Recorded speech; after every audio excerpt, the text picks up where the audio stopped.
He let me get fucked, and But it's up that to was the it. sheriff or the chief to dole out that ultimate punishment. If Demoted, you're going to demoted get me. demoted or take a 30-day rap or whatever the case may be, IA does their investigation. They forward everything to the chief or the Yep, sheriff, the yep, whoever is at the top, and they're the ones who decide, hey, you know what, Mike, I'm sorry, I'm going to have to fire you. Hey, Mike, you're yep, taking a yep. 30-day rap. Hey, Mike, I'm going to Hmm. demote you and you're going to take a week rap or whatever. Yep. So, I mean, it was in his lap. Yes, it was in his lap, and but what had happened? This is where it ties in. Is that I've talked about the Milo Thornton. He's a black male, which they hated. Deputy chief was had announced to run against the sheriff, and I went to high school with Milo. We were very close. They started to catch wind that I was supporting Milo, and I was, and this was their way of going, Was he on the "Fuck you." department? Yeah, he was a deputy chief, and they ran a 3 month Okay. investigation on him, and he was unfounded on all charges, and demoted him anyway from deputy chief to captain, and isolated him in school resource, and like barred him from coming to the building. It got nasty. Our department got nasty, and it's nasty now. And it's a bunch of beta, never been cops in charge, and Mm, all the really hard charging guys that were in the administration got shit canned, sent out, or finally walked away and said, we can't take this anymore. So they removed all the guys that are going to hold people accountable for real, and replaced it with a bunch of betas that just tell the sheriff, yes, sir, everything's great. And they ruined it. So they knew I was supporting this guy. So they were like, you could see how that, like, we could sit here for hours, but I've done it on other shows. You can break down the IA and show that it was our normal IA procedures. If you're my sergeant, or let's say you're my captain, and I get a complaint on me, they would bring it to you and say, hey, Sergeant Dilks has a complaint. This is the information. You're his captain. How do you want to proceed? Let's send it to IA, or I'll investigate it, or I'll assign yeah, somebody to investigate it. sure. They took my IA. My deputy chief, the second in charge, who was a SWAT guy, is my SWAT commander, third in charge, the under sheriff was second in charge, third in charge of the agency, and my captain, SWAT commander. They didn't know what my allegations were for a month and a half. They routed it around my chain of command through a different division captain straight to IA, and they never got to see it. And what happened was the deputy chief ended up getting basically got forced resigned because he told the sheriff he's a piece of shit, and they Yeah. got rid of him. They waited for him to go, and then a captain. Those two people retired within a month. The IA sat dormant for 2 months. One leaves, the other leaves, off it goes. As soon as those two guys were out of the way, off it goes, and I get demoted. So you get demoted. You were a sergeant on the road. I You was a were street crime sergeant. street crimes. Okay, So so I was you're street crimes and U.S. Marshals Task Force, and they never removed me from either. So I am out doing high risk murder warrants, yeah. kicking doors, putting guns to people's heads, pursuing vehicles, all while under this terrible investigation that ends up making me demoted. Never relieved of duty. Never relieved of duty until the day I was demoted. 6 months I sat there completely doing my normal job every day. Every time I'm sure you've seen somebody get demoted, they end Oh up yeah. on admin leave before they end up demoted. You don't get demoted and still work your sergeant position for 6 months. No, Like if no. you're getting demoted, you're on admin leave pretty early.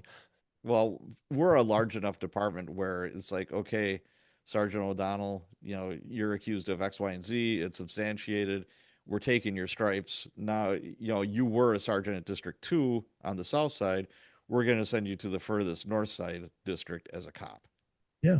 But you don't wait So, 6 months to find that out, or no. stay working as a sergeant for 6 months. Dude, the day I got my final discipline notice, I literally had my gun to a dude's head in the next town over on a Marshals murder warrant. I put my gun back in my holster. We put the guy in the back of the car. My phone goes off, and the captain says, "You need to come to my office." So I drive all the way back to the station, and he hands me an additional bogus code of ethics charge they added on to my IA after interviewing me. And I looked at him. I'm like, "You guys are fucking me." I looked right at him, and I'm like, "He's a coward, Ross Partee, absolute coward." I said, "You guys are fucking me, man." And he just, "Oh, I don't know what's going on." Well, come to find out, he lied to me there. They were having captains meetings, Hmm. basically like a auction. What are we going to do? 1 day, 2 days, 3 days, firearms, start, whatever, Right, whatever. It was like right. just input from everybody. And I was an outspoken person. I didn't take bullshit. And they saw it as an opportunity, like, here's our chance to demote him. And they did. Damn. Now, where was the union or We the don't have them. They don't even, we don't even discuss it. There's no union. We don't have it. There's nothing like you guys. We have zero, zero. so you're just more or less left to the wolves. Yes, You yes. have zero representation. Yeah, and here's the other one. Well, I'll tell you what was fucked is stay the math on me. I got promoted December 27th, 2021. So December 21. You have a 1-year probation period. You're right.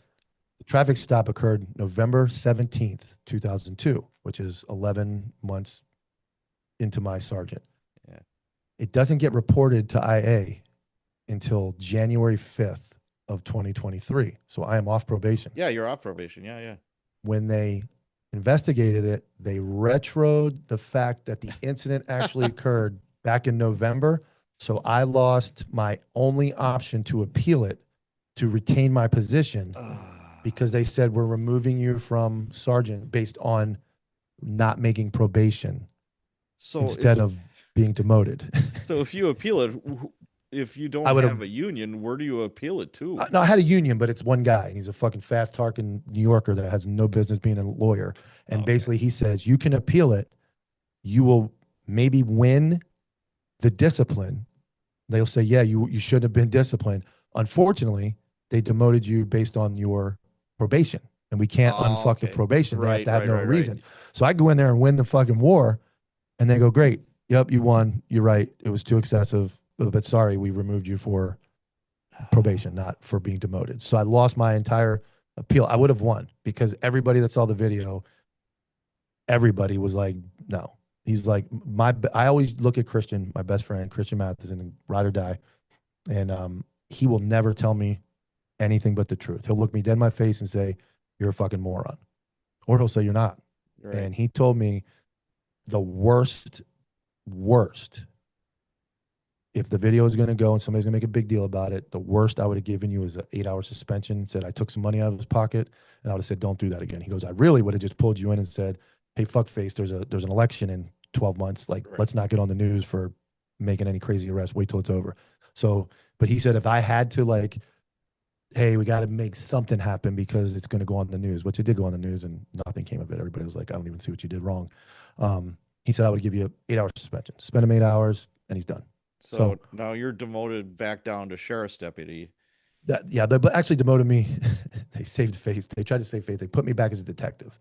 Okay. And they put me in the, but in order that they pulled me off the road and they put me in the real-time crime center. So I get demoted to detective and basically removed from all patrol. I never worked another day of patrol in my life. June 13th of 2023, I got demoted, removed, and I never worked another patrol shift. And I retired in September of 2024. Never went back to the road. Never saw another shift. Damn. Well, all good or bad things do come to an end. What was the end of your career? So I go through that. I go sit in that real-time crime center. I support the sheriff, the candidate running against the sheriff. I get pretty vocal on Facebook, and I basically take a stand. Like, I don't care what happens to me anymore. I'm supporting this guy. This is the guy.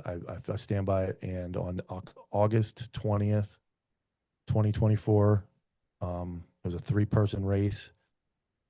The current sheriff won barely, and the other 2 people combined got 18,000 votes, and the sheriff got 9. So they split the vote 3-way, but the sheriff got just enough votes by the other 2 guys taking the votes from each other. Oh, okay. So 66% of the county voted against our current sheriff. Unfortunately, they split those 66% between 2 dudes, and the sheriff won. That was August 20th, Tuesday. That Monday, I walk in, sit in my office in the Road Crime Science Center, get my comp, get my stuff. I had a civilian, a female that was a boss. She was cool. She was good people. And she comes back from like the Monday meeting. She says, hey, the captain needs to see you over in the detective division. So I'm like, okay. I walk in, and it's the captain, lieutenant, and the sergeant. I'm like, yeah. Oh boy, that's not I've a been good here, but feeling. it was like Joe Pesci walking into the building on Goodfellas, right? So I walk in, I sit down, and the coward Ross Partee has the piece of paper in his hand, and he's like, here you go, ma'am. And he's like, I need, this is for you. And I look at the piece of paper, and it says, effective that day, you are hereby transferred from a uniformed patrol deputy to a corrections deputy in the jail. Oh. You are no longer, I was on SWAT. You're removed from SWAT. You are no longer a member of SWAT. And you report to the jail as of today at like 11. And thank you. And there's some stuff I skipped over with, my wife was abused by a superior officer that was fired, and they had all known the trauma that we both went through and all the stuff we struggled with. And these are the guys that pretended like they gave a fuck. And I'm looking at these three guys, and I said, "You guys, the hell with this sheriff election. I'm like, you guys know what I've been through and what I've done, and all the police work I've done in my career. I was three cowards: Charlie Clark, coward; Mike Pierce in the middle, coward, completely disaster lieutenant, way out of shape, has no business working, and then Ross Partee was being groomed to be the next sheriff, coward. And these are all men of God and all this, and they knew what they were doing. I'm not certified in the jail. I've never worked in the jail. I'd have to go back to corrections. I lose all my seniority because now I'm assigned to a different division. I have to go to midnight shift. My wife is still a cop there. Like, it completely takes away probably $15,000 to $20,000 in overtime that I can earn, and puts me locked in a jail, no take-home car for the rest of my career. So I was on light duty because I tore my knee up for the third time because I'm a moron. And instead of just sitting under a tree, I'm out chasing bad guys and all that stuff. So I'm on light duty. So I said, well, I went over to the jail. I met with the deputy chief, and I got told to my face, I told you not to go to those debates, and I told you not to support the sheriff, the other guy. This is why you're over here. Wow. I was like, I have a fucking First Amendment right. Yeah. So I took the paper. I said, okay, but I went back and I said, well, I'm going home. I said, I'm on light duty. I can use my own, hundreds of hours of vacation and sick time. I said, I'm going to spend my time at home. I'm not fucking sitting here with you fucking clowns in the jail. I'm not doing it. So I go home, and I'm home like 2 or 3 weeks, and my wife has hip surgery, and now I'm on FMLA because my wife had hip surgery, full hip replacement. So now, FMLA is a very protected status. Yeah, that's a different beast. Yep. So I'm on FMLA to protect, to treat my wife. And I get a call from I wrote a memo.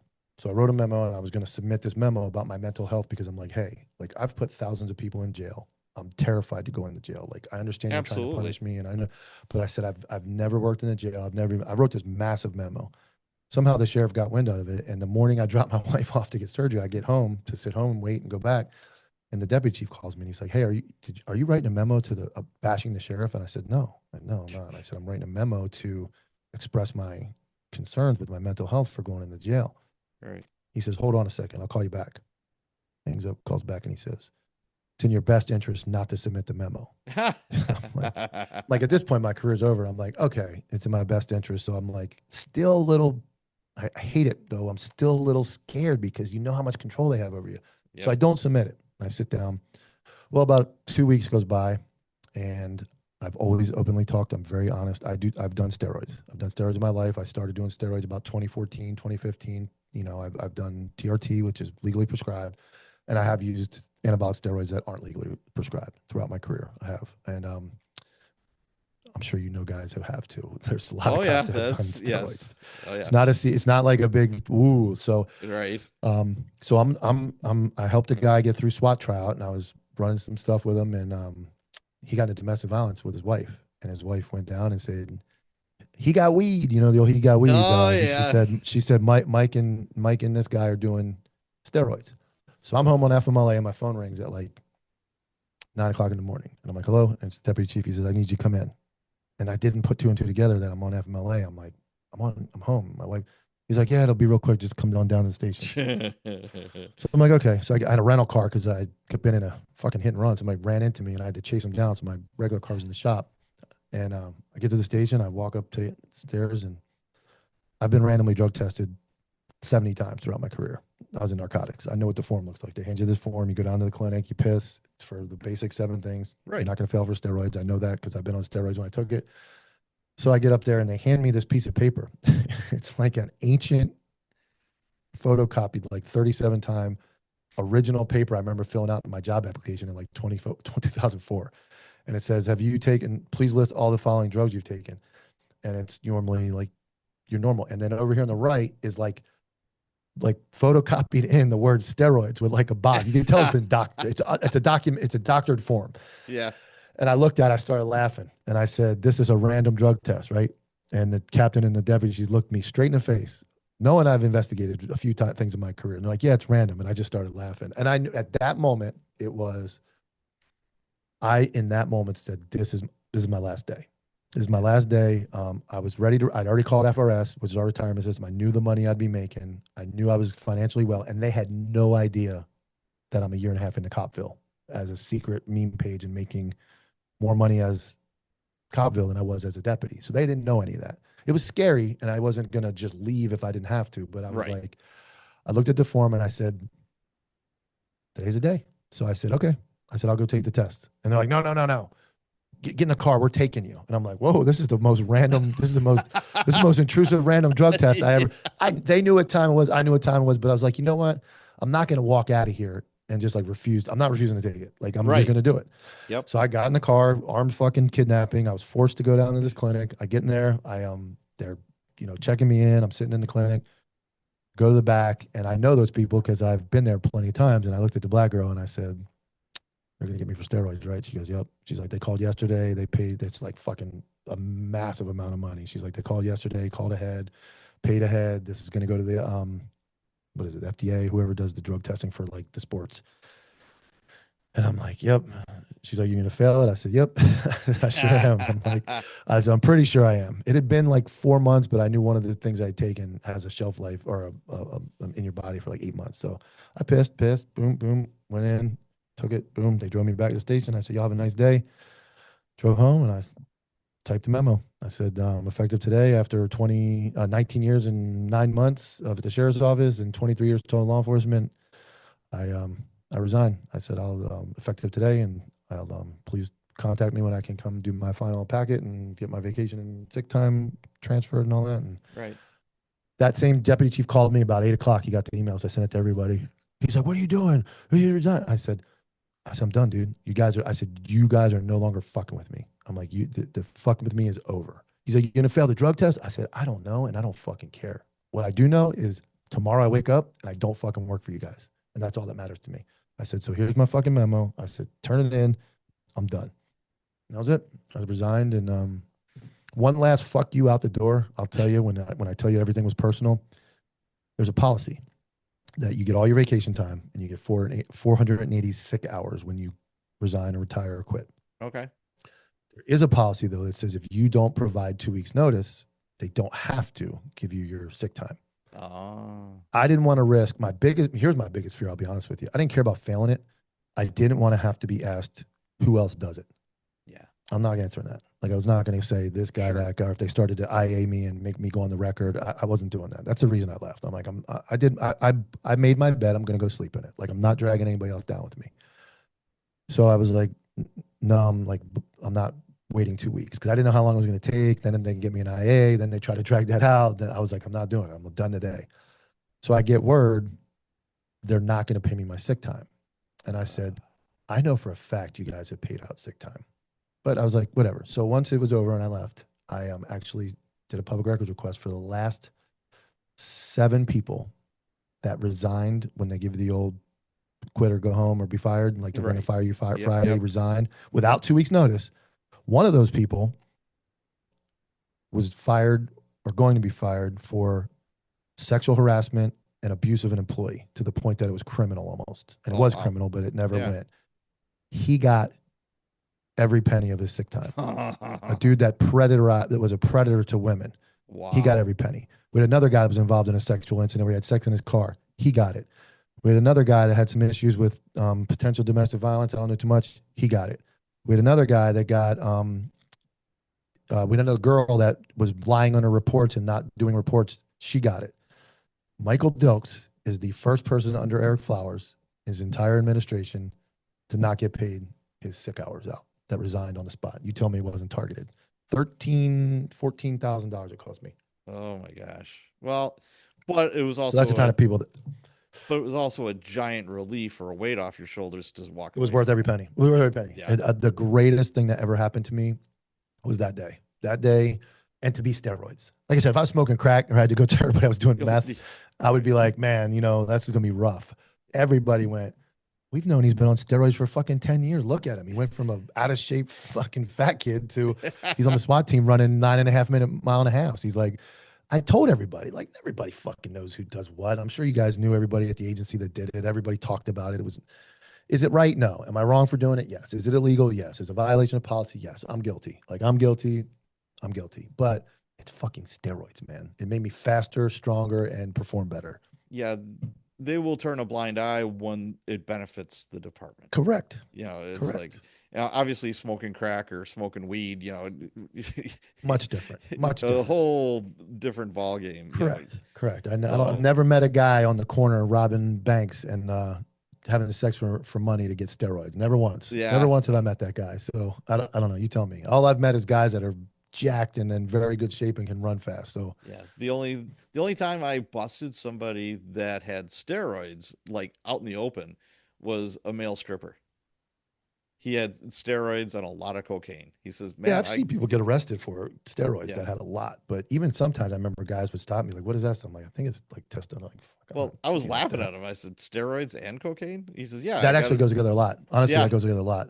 He said, "Hey, Pre-workout. The I got cocaine me." is pre-workout. Yeah, that's what he said. Yeah, I he's like, told you, yeah. yeah, he's like, yeah, I do some lines and then I go, Yeah. I shoot. Get I'm like, jacked, man. Yeah. I never did the I cocaine, but I definitely did the steroids. I can only imagine what your liver and your internal organs are saying to you, when you're Yeah. in your heart and whatever else. That it's not a good. Kids, don't do that. Okay, if Yeah. you're listening Yeah. right now, don't do that. But I'll be honest with you, like people knock TRT and all that stuff. My dad died at 54, heart failure. My dad's sister died at 54, heart failure. Oh, My grandmother had quadruple bypass.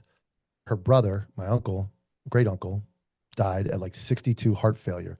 My heart was on the same track as those. I was 45%, which is 50 is normal. I was in the lower side. And I'm not claiming you should go do steroids, but I will tell you, between the lifestyle change and using steroids for the last 10 years on and off, I have improved. My heart went from 45 to 50 to 55% back to normal.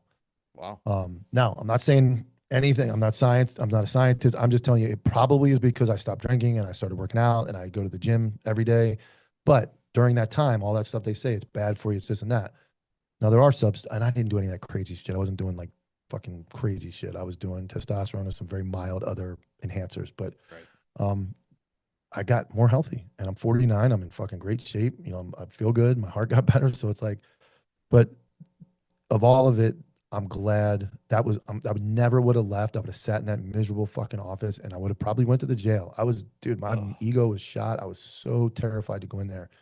And I don't know that I would have had the balls to actually quit without that steroid test. And that, like, there's always silver lining. That was it for me, dude. right. And it has been the best, best, best, best thing that ever happened to me. Wow, man, that's wow. So you had alluded before that your wife is working for that sheriff, Yes, she does. and And my she daughter. still And my does, daughter. And and my your daughter. daughter. What does that Yeah. look like? Not good. Um, Even on Facebook recently, there was some, a lot of people like to drag them into the conversations. And I say this, after 23 years, I earned the right to say whatever I want. I'm a citizen. I can have an opinion. It doesn't have to affect them. They go to work. They do their job. They handle business. My wife is an absolute professional. One of the most professional people I've ever met. It's not because I don't say that because she's my wife. I thought that years and years ago when I met her, long before we ever had any type of even friendship. She's a professional, and she does her job at a very high level. Nothing changes. They obviously have it out for her, and she's been going through some stuff. But on her end, she keeps her job, and she says, people say stuff there. She says, I'm not talking about it. Like, I'm not talking about his episodes. I'm not talking about his podcast. He's an adult. He can say whatever he wants. She's like, there's his phone number. Call him. Does You want she to talk about ever it? Call like him. try to kind of push you away from certain Nope. things, or Nope. just Nope. Nope. Nope. just lets you Nope. be you? She says, like, did you have a First Amendment right? She said, somebody who did the job for 23 years has every right to point out problems within an agency that I know. It's like, I'm not an outsider going, all right, I'm going to go attack Milwaukee Police Department. I'm going to Right. tell you everything's wrong with them. I don't know anything about your department. I don't know anything about that agency. I can't speak on it. I was in the clique. I was in the inner circle. I was a made man. I know what they do. I know what they did. I know how they operate. And I got hosed for nothing more than standing my moral ground that I'm not going to start being. They asked me to like target the sheriff candidate, Milo. They asked me, find dirt on him. We want to fire him. And I'm Oh, like, you come guys on. have lost your fucking mind. I'm like, this dude slept on my couch in high Right. school. This guy's a friend of mine. Like, I'm not doing that. I don't care if I'm your best man or not. You wouldn't be a good friend. If you're a good friend, you don't even ask me to do something Right. like that. Right. And when that stuff started happening, I started to go, no, I'm not doing it. And that, I stand on it, man. Like, but I know. So it's really taking traction locally. My podcast is blowing up on Facebook locally, and I'm now becoming like a real source of accurate news here because they know I know. And I always end my episode with this. You can call me a lot of things, but you've never heard them call me a liar. Not one person has come forward and said he's lying about that. They can't. They can't. Wow. So, So what part of law enforcement do you miss the most, or do you? I do. If I could go, I always say this: you couldn't pay me you put a check out. If you emailed me a check right now for $1 million, I'd rip it up, throw it away. But if I could go back to a warrant drug task force where you're going to leave me alone and let me go put really bad people in jail, that's what I miss. I miss being able to hold people accountable and being able to solve a homicide, or being able to bring somebody who sold drugs to somebody who overdosed and go tell the family, unfortunately, your loved one's not coming back, but we were able to make it right the best Right. we could. And I enjoyed doing that. That was my real addiction, was the being the voice, or the person that could make something happen for people who couldn't. And that was my favorite part of law enforcement, was solving those cases and those big crimes and putting those people away that really deserved to be in jail. I wasn't a speeding ticket guy. You're not going to see it. Wasn't about your fucking registration, your tires are bald, none of that stupid stuff. It was like, you are a bad person and I'm coming to get you. And I miss that. I do miss that. All right. What do you I mean, we've alluded, previously to law enforcement today, and you have, obviously on your podcasts that you're a part of. What can be done to restore law enforcement today? Man, it's so I bad. know it's a big question, and No, it's I think it's getting back to what law enforcement was designed for. We've gotten so far into community affairs and all these other assisting units, and I think patrol and the basic, like we talked about earlier, 5-year cops, the basic function of law enforcement. You can't survive in this country without good patrol cops. yeah, You it all have to starts there. develop Yeah, good patrol cops, guys that do this job because it's the right thing to do. You know, you're not going to be rich. You know, you're not going to be a millionaire. You know, you got some decent benefits and some stuff coming your way, but you can't be so focused on getting away from that to go do all these fancy things. You have to create a core of law enforcement again, of solid patrol guys, then let them go do something else. But right now we have 1-year SROs that are going to be in charge of protecting a school from an active shooter. That's going to be a complete failure. You have community fairs that are dodging patrol, that have been on the road 6 months, and they don't want to, they don't want to get beat up or hurt, so they go to that unit. You have detectives, same thing, 2 years on. I don't want to wear the stupid vest anymore. I want to go do the. right. They lost the core of law enforcement, and we have to get back to that. We have to get back to building, and all this de-escalation and all this be nice to people. That's not. There's a time to de-escalate. There's also a time to fucking punch somebody in the mouth, and we can't be scared to do the right thing and hold people accountable. So I think that's, if I had the magic wand, I would rebuild the core patrol guys and build a team that understands that you got to put your time in and learn this part first and be really good at it. Then you can go do something else. Yeah, I understand where, we do need help from the community. We do need, it has to be a team effort. But, we've gotten so far away from the original mission. It's Mhm. like an example was I'm sitting in service with one of my buddies, and the department was doing a hot team. It's homeless outreach, where they're going with blankets and toothbrushes, and they're going under bridges and going out to all these homeless encampments, not to bust them because a lot of them were breaking the law. It was to All help of them them. are. Mhm. And this lieutenant was so enamored with us, and she had a team of like 10 cops. And my buddy raises his hand and he's like, "Yeah, officer, X, you know, what?" And he's like, "How does this police work?" He said, we're short on, the shift that I work at, we're short every day. We're always behind taking hitches, assignments. And you're passing out blankets and giving people toothbrushes, and these cops aren't risking anything. That has nothing to Nope. do with police work. And she Nope. started bawling. She Oh, literally I'm sure. started crying. This is the lieutenant. Oh They yeah. sent her to San Francisco. They sent her to Houston. They sent her, I mean, all on our dime.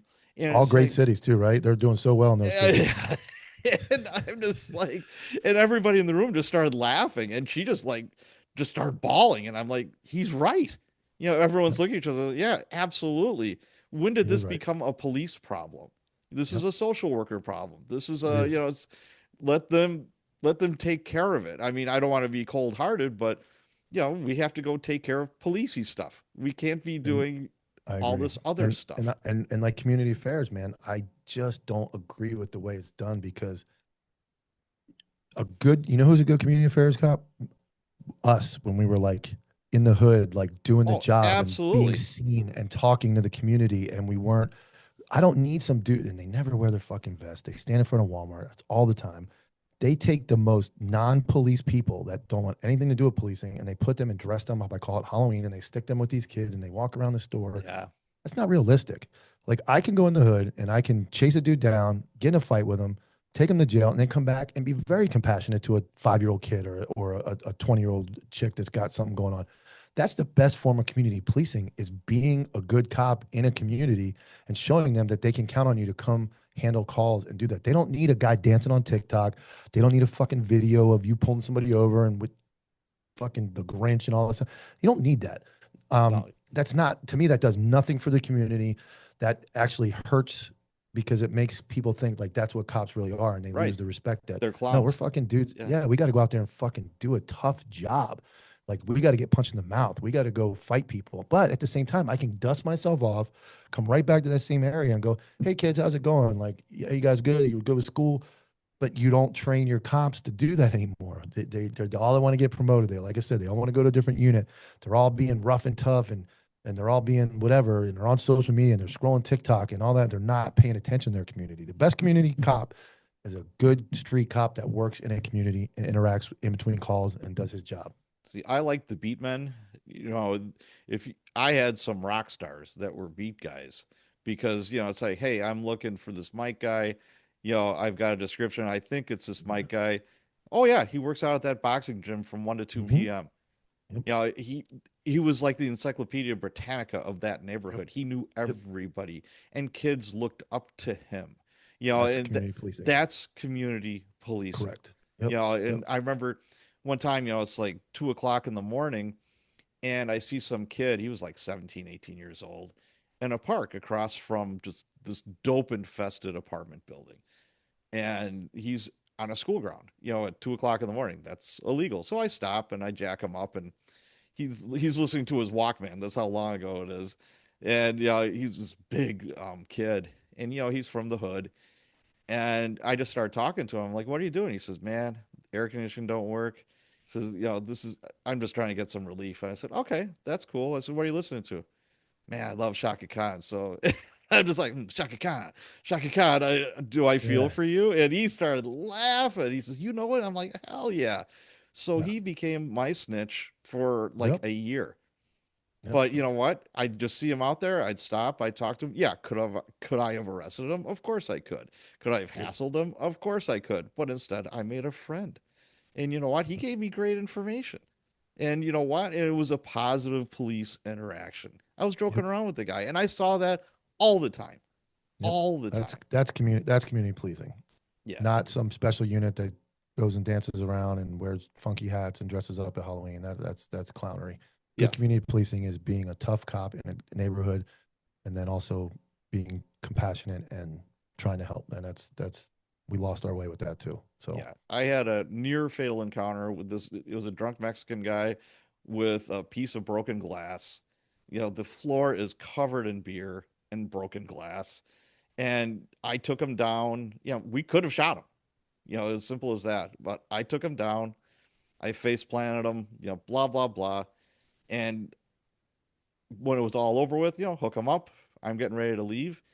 And I'm joking around with him in right by the booking area because I kept on face planting him, and he only spoke Spanish, and the cop knew Spanish, and he started laughing, and the guy is laughing at me. I said, "What's so funny?" He said, "I'll tell you later, Sarge." So I said, "All right, have a good night." So my copper, I'm getting ready to leave. My copper's like, "Yeah, he kept on telling you brought the lightning." I said, I brought the lightning. He says, yeah, every time you smash his face into the ground, he saw lightning. And I'm just like, but you know what? We all laughed about it. You Yeah. know, it was like, Yeah. all right, well, whatever. So yeah, you never know. It just, but one thing I do know is, cops fall in love with this job and they don't know what to do when the job doesn't love them back. What does that mean to you? It it's tough. And I would say you need to prepare. Like I'll talk about this on the pod a lot and on the show. You need to have that in your mind that it's going to be over someday, and it may be 20 years, or it may be next week, and it's tough. Um, you will go through either way. You will go through some type of mm, mental health symptoms of something. You lose a big part of your life. Mine, I always say I was lucky that they started with the demotion and then they banished me to a desk, and I kind of like on the fly lost my power, Yeah, you're lost kind of my ability weaned to do down. things, Yeah. and then I quit. But had it have been you're fired, man, I don't know. So I think the best thing you can do is start to think like it's going to be over one day, and what am I going to do? And make sure you have a support system, because I left in September. 12th was when I resigned, and by mid-October I gained like 25 pounds. It was terrible. I Wow. went on a cruise I went to an Alaskan cruise, and it was so bad that I like posted pictures, and my buddies were screenshotting them and sending it to me like, "Hey, bro, man, like, well, you good, buddy?" And I was down and out, and that was even knowing it was coming. I just didn't know what to do. I was Right. like, I remember the first trip down the road. I remember driving on US 1 as a civilian. Like I got in the car for the first time in 23 years, well, 26 with the military, but 23 years where I didn't like I was just like, this is the most like I'm not a cop. Like I don't have to do anything. Like, it was just weird, but yeah, I definitely went through it, and I think that you have to be prepared for what comes next and be ready to, because we see it all the time. It's the old tales all the time. Guy retires and dies 6 months later, or Yep. guy takes his life 6 months later, and you have to be ready and understand that this is not your entire identity. This is a job, and it's a really serious job. It's not a job, there's jobs. This is just a job. It is really just a job, and you're going to do something else, or you're going to die. You're going to die because of it. You could unfortunately maybe die in it because it's a very serious job, but you have to mentally prepare yourself that there is life outside of this. And I will tell you, it took 3 or 4 months, man. I actually went back and waited tables at my buddy's restaurant in January, after I retired, just because I needed to like re-stimulate my mind. I was Yeah, just stuck on absolutely. the couch. I couldn't do anything. I was just like, who am I? I'm nobody. I used to be the guy. And that got me rolling. And I was like, all right, let me get going. I still had this business, but it was like I hadn't done the podcast yet. I was just making memes and selling merch. But um, now I look at it like, now I can get on here with somebody like you, and we can, I'm sure you feel the same way with your career ending, is like, how do I help guys with Right. multiple things? Like, how do I? So that's where now I kind of get my fix through the broadcasting and the podcast by bringing light to it and hoping people listen and go, this guy actually did some things. He's not some guy that decided to just write a book or decided to just never be a cop. And we got guys do that all the time here. Guys work 3 or 4 years and go write a book, and you're like, yeah, Sure. man, that's great. Like, what did you do? What is it? What's in the book? Yeah. Like, or what is it about? Like, or you're an instructor somewhere after 4 years. It's like, what are you teaching? You didn't learn anything. Right. So I look at it like, here's a guy, and I don't really tout my resume on any of the shows. And I do have I did a lot. I did a lot. I did a lot of classes. I did a lot of schooling. I was on, I did all those task forces. So I do know I testified an extreme amount of times in court, because all the wiretaps, I spent days on the stand. Sure. I'm very comfortable. So hopefully I can take all that and just help people. And that's what I kind of do at Copville. I get a lot of guys that get screwed and boned and have questions, and I entertain it. And I spend a lot of time helping those guys. Excellent. Now, what advice would you give to a new copper or somebody that wants to go into law enforcement? Like we said, remember, remember, first and foremost, you work for the people. Yeah. You don't work for an agency. You don't work for a sergeant. You don't work for a sheriff. They employ you and they tell you you got power.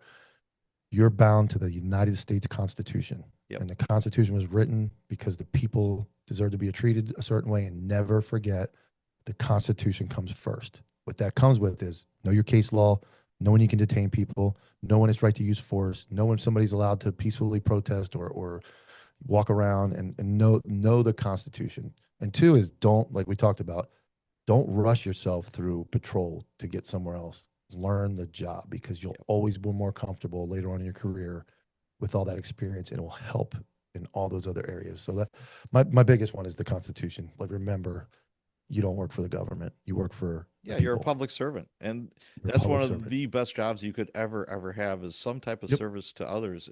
There's Yep. no better. Yep. I Don't don't think forget there it. is. You are a public servant, and you serve not a sheriff, not a title, not a. You serve the document of the Constitution, and you serve the 300,000 or 300 million people that walk around here Yeah, because they wanted to be in the freest and best country in the world. You serve them, and you do it right. absolutely. So let's switch gears here. You know, there's life after law enforcement, and there was for you. Where did you get Yeah. this entrepreneurial spirit from? Where did it So come from? ironically, the meme page started when I got demoted. Okay. So I got demoted in June, and I started Copville, and I was like, well, let me try to make some memes and use my pain and suffering to make some comedy out of this. And I quickly learned that my pain and suffering resonated well with cops, and I went from 0 to 12,000 followers in like 2 months. What, on, like And it Instagram or just, TikTok or yeah, Instagram. I didn't do any, just memes, hidden, yeah, because I still worked there. I couldn't disclose my identity.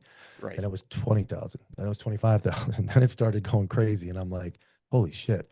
So then, like, I get to like 65, 70,000, the first account.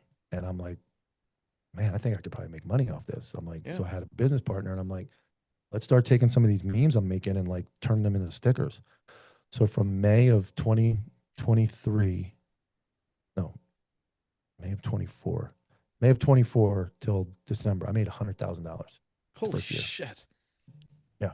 That's Merchandise. amazing.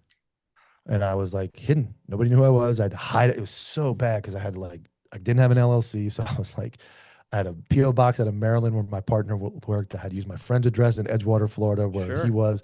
I had to like manipulate all this stuff. I could never have any of these, because a lot of my memes are very controversial.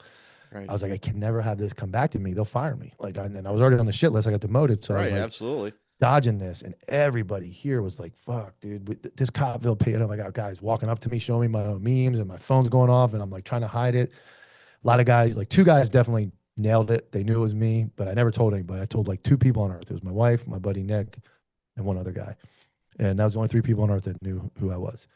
And it started just spinning. And then, I met Tyler from Antihero at we were at a SWAT class together, a red dot rifle class. And he's running Antihero, and that thing's growing like crazy, and he's got that going. So he reached out to Copville. I'd known him. He lives like an hour and a half away. Yeah. He reached out to the Copville page from Antihero, and he says, hey man, we want to get the mastermind behind Copville on the show. We can blur your face out. He had no idea who he was talking to. He's talking to Copville. Yeah. So I was like, holy fuck. So I text him. I remember where I was at. I was driving back from the airport on 95. And I text Tyler and I said, hey man, can you call me? And he laughed. He goes, damn, dude. He goes, I didn't know this guy really that well. And he goes, anytime somebody asks you to call him, they either banged your wife or they're telling you something bad, like something bad happened. He's like, no, dude is like, hey That's man, such call me. cop We've never stuff. talked Oh, yeah. before on the phone, but he's like, this guy wants me to call him. So he calls and he's like, yeah, what's up, bro? And I'm like, hey man. I was like, I got something to tell you. And he's like, now he's even worse. He's like, what the fuck is this guy going to tell me? Right. And I'm like, I need you to make sure you can never tell anybody. He's like, bro, for sure. And I'm like, I'm Copville. He's like, shut the fuck up. He's like, dude, you're some quiet I'm dude at a SWAT Batman. class. He's like, and I'm like, no, dude, I swear to God, I'm Copville. And he's like, you gotta be fucking kidding me. I'm like, no, dude. And he's like, holy shit. So he's like, dude, I gotta get you on. And then, I ended up resigning September. And then I went on Antihero a year ago. And it's like, I think tomorrow, December 13th of last year, I was like the final episode in their old studio. So I went on and came out as Copville, and here I am. So that kind of opened the doors. I was no longer hiding behind the name. And, I started going on the show more frequently, and then now I own half the company. Oh, look at that. So Yeah. do you still have Copville? Yeah. Okay. I lost the first page at 135,000 followers, February of How do you this lose year. it? Instagram. They don't like cop shit. They didn't like the controversial memes. There was okay. I think one of the main ones that got me, ironically, and it's changed since Trump took over, was I use like a Shane Gillis meme. There's a joke like Shane Gillis does a skit with a gun where he acts like he's going to shoot himself, and it's like a Saturday Night Live skit. Yeah. They hit me for like pushing suicide and attempting to like Oh, okay. incite Yeah, yeah. violence and all this garbage. And I You was like gotta be restricted, careful. Yeah. restricted. So February 27th, I woke up and my business partner calls and he's like, dude, are you alive? And I'm like, yeah, why? And he goes, the fucking page is gone. And I'm like, Ah. what are you talking about? And I go to my phone and it's like gone. 135 fucking thousand followers gone. Oh. So I'm like looking at this thing and I'm like, holy shit. I'm like, what am I going to do? So I had the backup page, which was just the store. And I started over at, 3,000 from that page that had really zero activity. And I broke 75,000 again last month and got that back up. And then I bought half of Antihero. I'm the co-host there, and I co-own Counterculture, which is another social media network, and then I do my own podcast. So now I spend all my time doing that. Damn. So how do you balance the work and family? My wife is like I said, she's a monster. All my kids are grown. I have one granddaughter. Okay. We have no kids. So her son is a great kid. He lives in the house, but he's a full-time student. He's going to school to be an accountant. He's completely like a grown up at this point. So he's 19. Okay. So we have an agreement. It's like we had this agreement when we first got together and married. We're both cops. We were both sergeants. We're both busy. It's like we spend our time together when we can, and we're going to meet like this week, for example. I don't see her all week. All She week? works for no, she works for Sig Sauer, so on the side. So she'll Oh, work for okay. Sig. She'll work for Sig. Work for Sig. Go to work tonight. She works Friday, Saturday, Sunday. I'll see her for 2-3 hours tomorrow before she goes to work. I'll see her 2-3 hours Sunday before she goes to work. But what I do is we go on a lot of cruises. We go on a lot of vacations. So I'll I schedule a cruise. We leave next Friday. I got another cruise. I leave in Just don't March. gain So 25 pounds on that one, all right? No, I promise. I'm dieting. I'm actually down. I'm at 195. All right. I'm so I'm down, and then so that's kind of what we do. We have an agreement that like we both have to work. So like Mondays and Thursdays, I'm in Orlando all day, which is about an hour and 40-minute drive. I'm there. Well, Mondays I'm there. I leave at 8 and I get home at like 3. So it's like a normal work day. Thursdays is a long day. I'm there from 8 to I leave at 8 and I don't get home till like 12:30 at night. Oof. So that's a long day. And then like Wednesday, I drop my episode on Copville at noon, and then I have a live show Wednesday night on my Counterculture and Copville network. So I stay busy, but this is it. This is work. Sitting here talking. Yeah, it's can't beat it. That's for sure. No, Since your wife works at SIG, what are they doing with the P320? there's nothing wrong with it. It's my final answer. Stop Man, pulling the trigger. it's Stop pulling the so trigger. it's so unfortunate because we went to the 320. That was the last pistol that was on my hip at work, and I absolutely loved that gun. I love it too. Loved it. But I was on SWAT, and that was our first SWAT. When we transitioned to the new team and we transitioned to new guns, we went from a fucking Dan Wesson 1911, which that was insane that we carried that, to a SIG P320, and that's where I really got proficient on, and I still have it. And I'm telling you, dude, that gun went through 2 SWAT competitions, probably 30,000 rounds, banged on concrete, over obstacles. It's never gone off, and it's never gone off in a closet. When all that stuff started jumping off, that hey, these guns are going off by themselves, the range guys took a brand new P320. They're throwing it against walls. They're throwing it on the floor. They're just torturing the shit out of this thing. They could never get it to discharge. But we had 2 incidences of them going off in holsters. Was there any manipulation of the No, gun while they went off? there though? was not. I haven't seen it yet. I've always seen somebody moving it, doing something. Something got caught. But like I've never seen. It shouldn't go off though if you just move it around a little bit. No, I'm saying it's something with the trigger. I've never seen one. I've always seen like you get a grainy video of a guy like practicing his draw stroke or something, and it's like you can't tell if his fingers in there. I get it. I like the gun. I think it's a great firearm. I like it better than Glock. I like it. It fits in my hand a lot better than the Glock does. I like how it's interchangeable. I have a small hand grip. I have a small hand, so I put a small grip. I got a Grey Grunge trigger on it. I've got a a Romeo 2 optic on it, and I have a Smith and Wesson 2.0 competition too. That's a very good gun too as well. And I put a Hollison on that. So that was what we went to after the SIG. We also had the SIG and went away from it. Yeah. We went to the Smith. Well, actually, the agency went to the FN, which is a terrible gun. But I bought a competitor, the M&P. Not a bad gun either. But Yeah, we carried yeah, I mean, M&Ps she for a works long for time. him. She's on the Okay. training side, and again, she's Okay. part of the training unit that teaches. And no instructor, no student has ever had a gun go off, and they teach thousands of fucking classes. You know, my wife's up there every other week, 2 classes a week. No gun has ever gone off at the range. I don't know. I don't know. Wow. Wow. Obviously, there's something going on, but I get heat for defending it because they call me a sigger. But I like the gun. Yeah, so do I. Yeah, I have a 365. That's my off duty, That's my that's my off-duty HR 365. 218 gun, et Yep, cetera. yep. And I have I the just, Spectre comp. I have the Spectre comp with the gold barrel, gold trigger, and a oh, Romeo look Zero at optic you on it. being all fancy. Yeah, Yeah, I love it. Well, I got it. I get a deal on them. I would hope so. Yeah, Yeah, I just have a regular plain Jane P365, and it's a I great just gun. ran the course for qual for my HR 218, and that thing, I swear by it, man. I just Yep, love yep. that It's a gun. great gun. Great gun. Yep. So, Anti-Hero podcast, and among the other podcasts that you have, I had a chance to go down there. I thought it was a lot of Mhm. fun. Yep, I think you guys have a good thing going there, and we I hope appreciate it it. keeps going. Yeah. What do you attribute its success to? Well, obviously, Tyler started it on his back porch in a lawn chair, and I can't deny that he brought Brent Tucker on, and Brent was the special ops guy, and he brought a lot of the pro military people in. It was started as a first responder podcast. Um, Brent left. Tyler and him had some just business differences, nothing crazy. Just decided to go, and we took a hit. But we're a lot of the people that followed just for Brent left, and we kind of rebranded it from a podcast to a broadcast. Right. So instead of doing recorded stuff, we now do what you were there for it. We do the live I was there on 11 Thursday to night. 1. Yeah. Yeah, we do a live 11 and to 1, and then we do a live. Oh, you were on one of the very last squadcasts. Yes. So now we do a live. We do still do that show, but we moved that called Night Shift now, and it's on Counterculture and Anti-Hero YouTube. And we Okay. kind of moved it out to the lobby, and we rebuilt a new studio.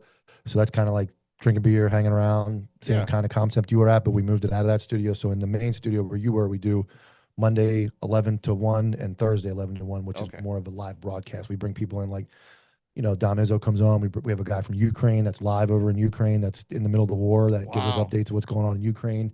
And then we bring, people in, and like I said, it took its toll, and it changed, and we rebranded, and we changed audiences, and now things are looking very good. We're getting new sponsors, and Good. we have a good crew of guys, and Yeah, you things are do. looking really good. I like the chemistry. I think you guys have a good thing going, so I hope it keeps on going. So Appreciate it. good on you. You Thank know, you. what do you attribute its success in? What is your definition of success? Yeah, I mean, we already talked about the other thing. I think success would be when you're doing something that you enjoy, and it's able to sufficiently um, fulfill your life. So obviously you have to make money, and you see I'm sure you did it years where you grinded out overtime, where you just didn't see anybody. You were just working, and you think you're successful because the paycheck is really big. I don't know.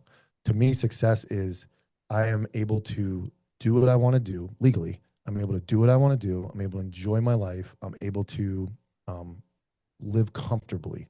And I think a little sprinkle of success is always trying to help other people. So I look at it like that. Like I'm able to live comfortably. I'm able to pay my bills. I'm able to help other people and guide people or provide some type of guidance and be a good contributing member of society. Once it was a badge, and now it's kind of on a different angle. But that to me feels successful. Like I'm good with God. I'm good with my family. Um, I'm good with the community, and I feel like that's success. I'm in a good spot. I don't have to worry about where my next meal is coming from, and I'm doing very well. That's awesome.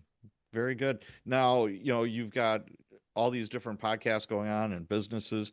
What's the best way to promote those, do you think? The podcasts especially. Yeah, it's tough, man. I think you got to get it's a break, man. Obviously sometimes you get a big guest on, it doesn't even do well. I think it's a grind. You have to stay consistent. The success from Copville, I'll tell you, is interacting. I answer. It's tough, man. I tell you right now, I can't tell you how many messages are on this phone right now. Right. I answer hundreds of DMs, sometimes a day. I stay interactive. I promote it, and I just try to be a down to earth guy where people go, I can relate to this guy. Like Sure. he answers my DM, he responds to me. Sometimes you just get a double tap. So I get the same video sent to me like 37 times a day, and I post it eventually. I try to answer, but if somebody asks me a question or needs something or asks like advice, I try to do my best to keep up with that. And I think that's attributed to the success of Copville. And then Tyler's very similar. And with Anti-Hero, we reach out, we do charity work, we help people that are, small businesses. And that's kind of where I think the promotion comes, is like, hey, these guys, like you said, you agree, you thought we were down to earth guys and we're doing the right thing. We just try to get a lot of down to earth guys that have that same mindset. Yeah. No, yeah. Very cool. So where do you see the future going with all the stuff? I mean, before I hit record, you have something new going on. Tell us about that. Yeah. So I Tyler laughs at me. I'm the most podcasted person in the network. Yeah. I you know, I look at Anti-Hero continues to grow. I think eventually we're going to be a 4-day a week broadcast live in the studio, and then Fridays we're going to do remote, which gives us, because two of us drive 2 hours to get there. Yeah. On the side, I have my local show, like I said, that's becoming more of a local news network. Then I have my hot topic with Dom. But the new show that I'm starting is called The Pig and the Plug, and it's actually with that guy Jason Votrubek I mentioned earlier, and that is going to be, he is the most pro cop criminal. When I say that, it sounds funny, but he is. He always stood on, I just chose to traffic cocaine. I chose to do this. If you catch me legally and you catch me fair and square, I got nothing for you. You did the right thing. You deserve to catch me. And then you have me. So what we're trying to put together in that show is bringing both aspects of investigations, more than just talking about it, but maybe helping cops understand, like, hey, you can pick this guy's brain and he can tell you what he looked for. And then I can tell you how I would investigate that. And between the two of us, we have a lot of knowledge into high scale, large scale investigations. His phone was tapped. He was wiretapped. He knows all Yeah. the procedures, how it goes down. I did that. So that new show is kind of going to bring, we're looking at like former prosecutors, former criminals, former agents, getting those people on to talk about their large scale investigations and how they would investigate, and kind of like, providing the insight to the community, and then, new officers and new guys, trying to help them understand how to investigate those type of cases, and honestly what criminals are looking for, because this guy paid people to follow me for years and I had no idea. So it's like they're doing the same thing we are. It's Well, mind-boggling, but they are. isn't that funny how you have somebody that's a convicted felon that could be pro cop? Look at Ian Bick. We were both fortunate enough to Yeah, be on Ian's yeah. podcast, Locked In, and he's one of the most pro cop guys you'll meet. You Jason know, he's actually over the top. He's like, yeah, y'all should be beating people's asses. He's like, you should be beating people's asses all the time. He goes, these people shouldn't get away with this. He says, you guys' job is to, one, catch me because I'm trafficking cocaine and doing the pill mills. But your other job is to protect my family. When I'm in the Bahamas doing illegal shit, I need somebody to protect my family. right, And he yeah, goes, absolutely. that's what you guys are for. And he respects the shit out of cops. And he's very, very professional, very nice. And it's funny I say this, but that dude's more loyal than anybody, mostly anybody I ever worked with as a cop. And you'd say he's a criminal, but he's a reformed criminal. He'll never do it again. He learned his lesson. Um, his mindset was always like, oh, I can do 5 years. If I get caught trafficking cocaine, I can do 5 years. Like, I'm making so much money, I can do 5 years. Well, when he got caught in the pill mills, his first offer was life. And he actually went to trial on a life sentence and beat it. And then he went to the second trial, and his lawyer told him, they are not going to lose twice, buddy. You better take a plea, or you better figure out this, because they're going to give you life. So he ended up getting 15 years. He ended up doing like 7. He got commuted by President Biden right before he went out. And he's got like a year of probation left. But Wow. you can call him what you want, but he wants to provide law enforcement with insight into the criminal mind and trafficking, and how they think. So that's what we're going to kind of do, is bring that aspect and that two different aspects into one, to help cops and help people understand Oh, criminal that sounds organizations great. and how they operate. Yeah, it should be Good luck cool. to it. That sounds really I good. appreciate it. You Yep. know what? We're nearing the end. We've been talking almost 2 hours. Yeah. So for somebody like you, I like to ask this question. You've been exposed to a lot of bad stuff and good stuff as well. You've been through the tough times, and what I've seen is, has it people develop an interesting relationship with God or a higher power? Do you Mhm. think it's pushed you away or pushed you towards God? Towards, towards. I always told my new guys, the way I based my law enforcement was, if this call was my mother, how would I handle it? Right. And I would say if you need to tell your mom shut the fuck up, you tell your mom shut the fuck up. Sometimes you need it. If you need to tell, but also when you get to a burglary and you're like, I can't solve this case, fuck this person. Hey man, I'm not taking this report, I'm leaving.